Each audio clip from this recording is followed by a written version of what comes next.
whole, women are looked down upon because of menstruation. So that is a very prominent narrative that even in the ads, you open YouTube videos, there are hundreds of videos you will get which says that busting taboos about menstruation, and they say all these are superstition, all the traditional practices are superstition, they degrade women and such things. So I wanted to find out what is the truth about that. What does our core beliefs as a Hindu is? So as I started researching where I can find the basis of our practice, I of course found the Vedic references in the Taktira Samhita, etc. But the majority of the references and elaborations were actually in two kinds of texts. One was the Dharmashastra, the Smriti Shastras, the other was Ayurveda. So it was that time then that I came across Manusmriti and similarly other Smritis, and I realized this is a genre of text which is of deep importance to us today because they are the texts, just like we have, if you want to study physics, we have to refer to physics textbook. So if you want to study about Dharma, then we have to study Dharmashastra. So the name Dharmashastra itself, Shastra is any systematic treatise. So you cannot speak about Dharma, discuss about Dharma without taking into consideration the Dharmashastra.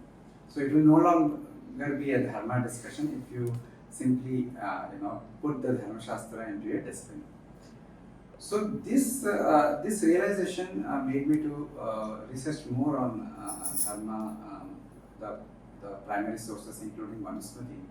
And more I studied, more I realized its importance, especially on burning matters today, from ecological disaster that is happening to the contemporary challenges posed by, say, for example, AI, cloning, or cultural controversial issues such as temple freedom, or whether the age of marriage should be increased, or the abortion debate, any and every kind of socio-cultural civilization issues.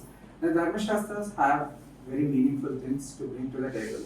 So if you want to establish a Hindu Renaissance or revive Hindu civilization or build Indian grand narrative, a Hindu drishti, a worldview on things, then Dharmashastra, study, engagement, and further building upon that is a must. You cannot do that without that.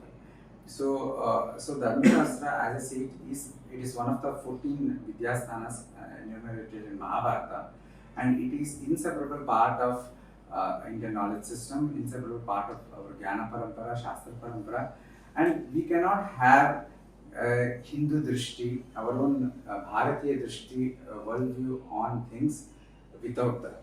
Currently, what we are doing is, we have been doing for the last few decades is to cut, copy, and paste. So you copy the problem from the West and then copy the solution from the West. So both the problem and the solution are alien, so we are in a mess. So the only alternative in the long term is that we cannot be free. I mean, we call ourselves independent and we celebrate independence every year, but that is only a political independence. Even that is also in many quarters very doubtful how politically we are free. But that's a different debate. But we are not intellectually free. We are still colonized. We are still, we are still thinking, talking, discussing, and arguing based on the ideas that were implemented in us by our colonial masters. So, if we want to be free, then there is only one way, that is to revival of Dharma traditions, revival of Sanatana Dharma in all its dimensions, and one important such dimension is Dharmashastra and engagement with it. And with this background, I just want to add few more things about the book. Why Manusmriti? Why this book? If you see, for the last few thousand years, purely from say inscriptional evidences, etc., you will see many kings leaving their inscriptions and all. You will see that the kings are praised as following Manu, or they have been praised, or they mentioned some shlokas from Manusmriti. In the Veda itself says that whatever Manu says is like a medicine. That is, it is bitter when you know try to engage with it. But eventually, if you hold on to it, you will realize its true value. So I think that is where we are today. For the last few decades, we are in the bitter stage, and we are yet to emerge into seeing their true value because of a lot of chaos and confusions.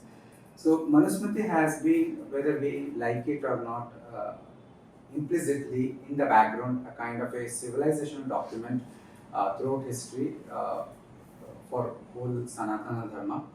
And its influence is very, very visible how even outside India, in the Southeast Asia and all, the achara, the legal structures, they all were inspired by Manusmriti. So we have a lot of confusions today about the nature of Manusmriti, the nature of the Smriti literature. Is it a law book in the sense of constitution or IPC's legal code, or is it a book of religion such as the Bible, which was hegemonically implemented by church kind structure? But the answer is, it is neither. It is a textbook, as I said. It is a book of knowledge. It is to put it in a Shastriya language, it is a pramāṇa-śāstra. Its purpose is to reveal knowledge.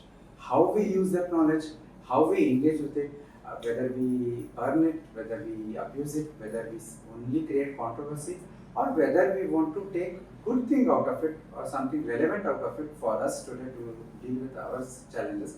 It is all our responsibility. So it is simply blaming one single book for every ill of a society. The loss is ours, not the books, because ultimately, as a pramāṇa-śāstra, whatever the eternal aspect it is teaching, it will remain valid.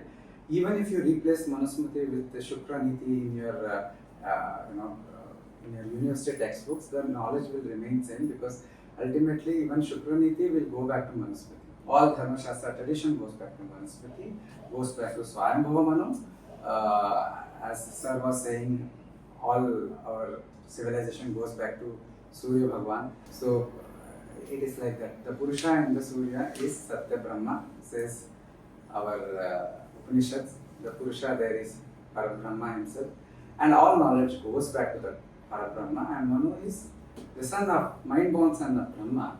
So again, so Dharma all goes back there. So you cannot avoid it in one way or the other. If you want, it's better to engage in a meaningful way with open-mindedness and open-heartedness. Not that we have to accept everything, not that we have to agree with everything, not that we have to glorify everything, but we have to have at least a sincere, honest engagement to see what, how we can utilize the knowledge that have been revealed to us.